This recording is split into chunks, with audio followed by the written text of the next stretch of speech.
Rebecca Davis's life began like a storybook romance. She met Mark at a friend's party, where his charm and easygoing nature immediately captivated her. He had a way of making her feel like the center of the universe, and his subtle yet heartfelt declaration of love swept her off her feet. They married after a whirlwind courtship, and for the first few months, it felt like a dream come true. But dreams have a way of turning into nightmares, and Rebecca's began to unravel slowly, almost imperceptibly at first. Mark's behavior began to change not long after their honeymoon. The man who once couldn't stop showering her with affection started showing signs of control. He began questioning her choices, what she wore, whom she met, and how she spent her time. At first, Rebecca brushed it off as overprotectiveness, even endearingly referring to it as a sign of his love for her. But it didn't take long for her to see that it was something far darker. Mark isolated her from her friends, finding subtle ways to criticize them or create conflicts that made Rebecca feel it was easier to let those relationships fade away. He insisted on knowing her every move, checking her phone, and demanding access to her emails. Rebecca started feeling suffocated, but she was in love and believed she could make things work. After all, marriage was about compromise, wasn't it? As the years passed, Mark's controlling tendencies escalated into emotional and verbal abuse. He belittled her in private, picking apart her self esteem piece by piece until Rebecca hardly recognized herself. The man she had fallen in love with had been replaced by someone who seemed to take pleasure in her pain. Yet, she stayed. She stayed because of the promises she made at the altar, because of the moments when Mark would apologize with tears in his eyes, swearing he would change, and because she clung to the hope that the man she loved was still in there somewhere. By their 10th anniversary, Rebecca had grown numb. The emotional abuse was now accompanied by occasional physical altercations. Mark always managed to make her believe it was her fault, that she provoked him or pushed him too far. Rebecca didn't share her suffering with anyone, burying it deep and putting on a facade of a happy wife. To the outside world, they seemed like a perfect couple, but behind closed doors, her life was a prison. It wasn't until their children, Emma and Lucas, grew older that Rebecca started to reconsider her choices. She didn't want them growing up believing that Mark's behavior was normal or acceptable. She started to think about the example she was setting for them and whether staying in this toxic relationship was doing more harm than good. Slowly, the thought of leaving Mark began to take root in her mind, though the very idea terrified her. She knew what he was capable of when he felt he was losing control.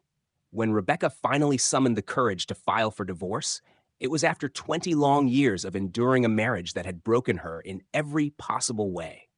Standing in the courtroom, listening to the judge finalize the end of her marriage, Rebecca felt an overwhelming mix of emotions: relief, fear, and an unfamiliar sense of freedom. For the first time in 2 decades, she had the chance to reclaim her life. But she underestimated Mark's obsession. As she walked out of the courthouse, a chill ran down her spine. She told herself it was just her nerves. She didn't know that her decision to leave had set something far darker into motion. The night was cold, the kind that crept into the bones and made even the warmest home feel chilly. Rebecca sat alone in her new apartment, a modest but cozy space she had rented after her divorce. It wasn't luxurious, but it was hers, a sanctuary where she could start anew. The faint hum of the city outside was a comfort, a reminder that life continued around her, even as she adjusted to her new reality. She tried to focus on her book, but the words blurred on the page as a sense of unease prickled at the edges of her mind. It had been a long day at work, and Rebecca had hoped for a quiet evening to unwind. Yet something about the silence felt off. She glanced at the clock, 9:47 p.m., a reasonable hour, but the stillness in the apartment seemed heavier than usual. She dismissed it as paranoia, a leftover feeling from years of living under Mark's watchful eye. Shaking her head, she forced herself to concentrate on the novel in her lap, though the uneasy feeling lingered. A sudden, sharp knock at the door made her jump. Her heart raced as she stared at the door, her breath caught in her throat. She wasn't expecting anyone. Slowly, she set the book aside and got up, her steps hesitant. Peering through the peephole, she saw a young man in a delivery uniform holding a bouquet of flowers. Confused but somewhat relieved, she opened the door slightly, the chain still in place. "Delivery for Rebecca Davis?" the man asked, his voice polite but impersonal. "I didn't order anything," Rebecca replied, her voice steady despite the nervous flutter in her chest. "It's already paid for, ma'am," he said, holding the bouquet out. After a moment's hesitation, Rebecca unlatched the chain and opened the door fully. She took the bouquet, thanked the man, and watched him leave before closing the door and locking it again. The flowers were beautiful, roses and lilies arranged with care. Nestled among the petals was a small cream-colored envelope. Rebecca frowned, her fingers trembling slightly as she opened it. The note inside was handwritten in neat, deliberate script. "You think you're free, but you'll never escape me. You'll always belong to me." Her blood ran cold. She stared at the note, her mind racing. There was no signature, but she didn't need one. She knew. The words carried Mark's voice, his possessiveness, and his veiled threat. A wave of nausea hit her as she dropped the note onto the coffee table and stepped back, as if creating physical distance from it could protect her. Rebecca's thoughts spiraled. How had he found her address? She had been so careful. The lease was in her name. Her new job was in a different part of the city, and she had cut ties with anyone who might pass information back to him. She had even gone to the extent of deleting her social media accounts. Yet, somehow, Mark had managed to find her. The sound of the building's old plumbing groaning snapped her out of her thoughts. She shook her head, trying to focus. Panicking wouldn't help. She grabbed her phone and called her best friend, Sarah. When Sarah answered, Rebecca's voice was barely above a whisper as she explained what had happened. "You need to call the police," Sarah urged, her voice firm. "This isn't normal. He's escalating." Rebecca hesitated. "What can they do? It's just a note and some flowers. They'll think I'm overreacting." "Rebecca, he's threatening you," Sarah insisted. "Please, don't dismiss this. You don't know what he's planning." After hanging up, Rebecca sat on the couch, staring at the bouquet. Her mind was torn between rationalizing the situation and acknowledging the growing sense of danger. The note felt like a warning, a reminder that Mark wasn't willing to let her go. As the night stretched on, the unease she had felt earlier solidified into a chilling certainty. This wasn't over. Mark wasn't done with her, and she had no idea how far he was willing to go. Rebecca woke up the next morning feeling as though she had barely slept. The bouquet and its sinister note were still on the coffee table, an unwelcome reminder of the previous night. She considered throwing them away, but hesitated. Part of her felt that keeping them was necessary, evidence of Mark's interference in her life. She had learned to be cautious after years of living with him, and while she had dismissed Sarah's suggestion to call the police last night, she wasn't entirely sure that was the right choice now. The day moved slowly, each hour feeling heavier than the last. Rebecca couldn't shake the feeling that she was being watched. On her way to work, she found herself glancing over her shoulder, scanning the faces in the crowd for one that might look familiar. But Mark was nowhere to be seen. At least, not yet. By the time she returned home that evening, her anxiety had turned into exhaustion. She had planned to spend the evening preparing for a work presentation, but her thoughts kept returning to the note. After pacing the apartment for what felt like hours, she finally picked up her phone and called Mark. She hadn't spoken to him since the divorce proceedings, and even hearing his name made her stomach churn. But she needed to know, had he sent the flowers, or was she letting her fear get the best of her? The phone rang 3 times before he picked up. His voice was calm, almost too calm. "Rebecca," he said, as if they were old friends reconnecting. "Did you send me flowers?" she asked, her voice sharp and direct. She didn't want to waste time with pleasantries. There was a pause. "Flowers?" he repeated, feigning confusion. "No, I didn't send you flowers. Why would you think that?" "Because there was a note," Rebecca replied. "A note that sounded exactly like you." Mark let out a soft laugh, one that made her skin crawl. "Rebecca, I think you're imagining things. I've moved on. Maybe you should too." The call ended abruptly, leaving Rebecca gripping the phone with trembling hands. His denial didn't reassure her. If anything, it made her more certain that he was behind it. The tone of his voice, the way he dismissed her concerns, it was all too familiar. He was playing with her, just like he always had. That night, as Rebecca tried to settle into bed, her phone buzzed. It was a text message from an unknown number. The words made her blood run cold. "I warned you not to leave me." Rebecca stared at the screen, her hands shaking. This wasn't paranoia. This wasn't her imagination. Mark was watching her, taunting her, and making sure she knew it. She immediately called Sarah, her voice barely steady enough to explain what had just happened.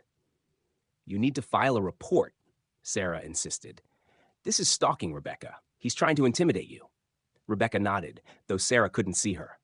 "I'll go to the police tomorrow," she said, her voice hollow.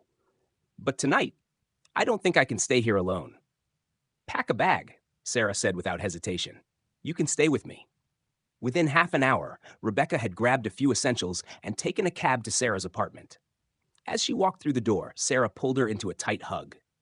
"You're safe here," she said, her tone firm but reassuring.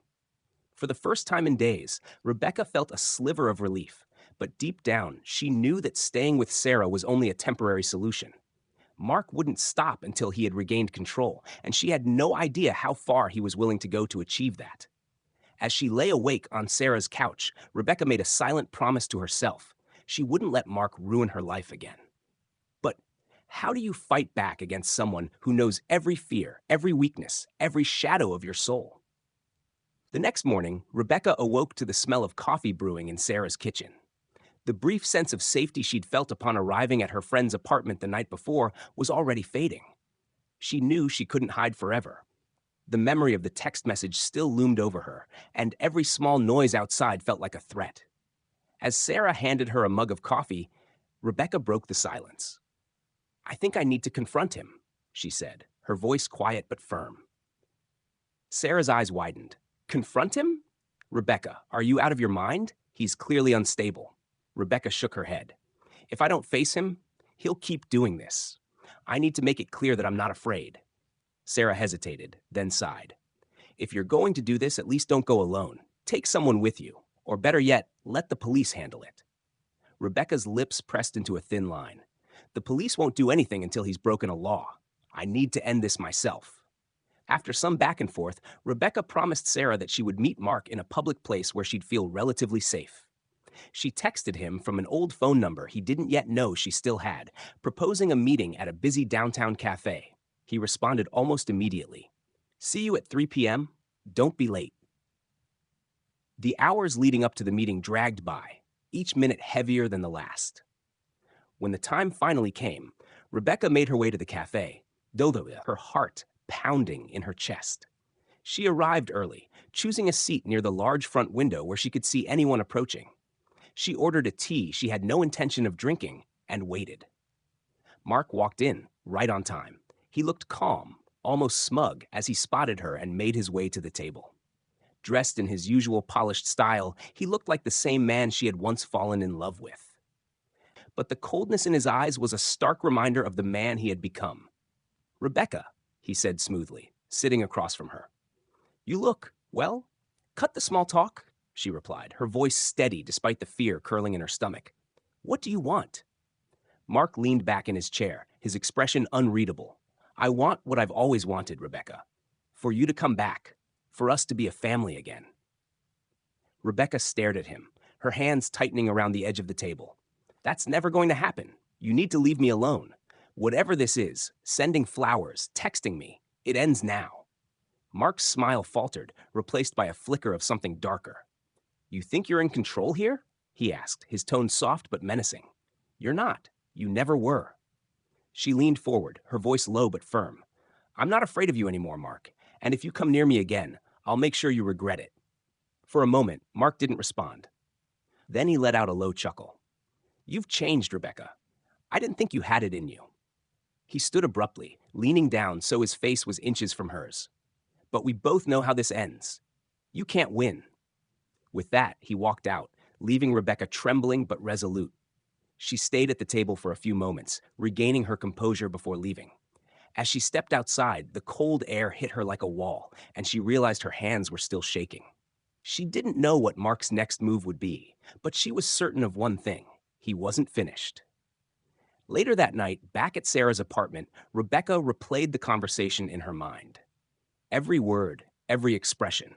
It all felt like a game to him, a twisted way of keeping her tethered to him. But this time, Rebecca wasn't going to let him win. She had already started gathering the evidence she needed to protect herself, and tomorrow she would finally go to the police. As Rebecca lay in the dark, trying to rest, her phone buzzed again. Another text from an unknown number. "You're going to wish you stayed." This time, though, Rebecca didn't feel fear. She felt determination. Mark might have underestimated her, but he was about to find out just how much she had changed. Rebecca stepped into the police station, her heart pounding, but her resolve firm.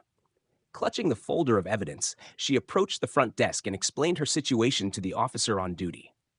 Within minutes, she was escorted to a small, sterile room where a detective introduced himself and listened attentively as Rebecca recounted everything.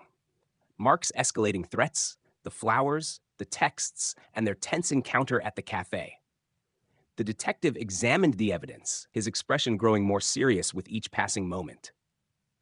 "You've done the right thing by coming here," he said finally. "This isn't just harassment. It's stalking, and it's dangerous. We'll file a restraining order immediately and launch an investigation." Relief washed over Rebecca, though it was tempered by lingering fear. She knew how cunning Mark could be, how easily he manipulated situations. Still, the act of reporting him felt like reclaiming a piece of her power. Days turned into weeks, and Rebecca began to rebuild her life. The restraining order was granted, and the police monitored Mark's activities closely. He attempted to contact her once more, but it was enough to lead to his arrest for violating the order.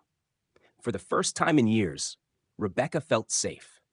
Standing in her apartment one evening, Rebecca stared out the window, watching the city lights flicker. The scars of her past would remain, but she knew they no longer defined her. She had faced her fears and taken control of her life. As the weight of her ordeal began to lift, Rebecca allowed herself a small, hopeful smile. Freedom, she realized, wasn't just about leaving. It was about choosing to live without fear, and she had finally made that choice.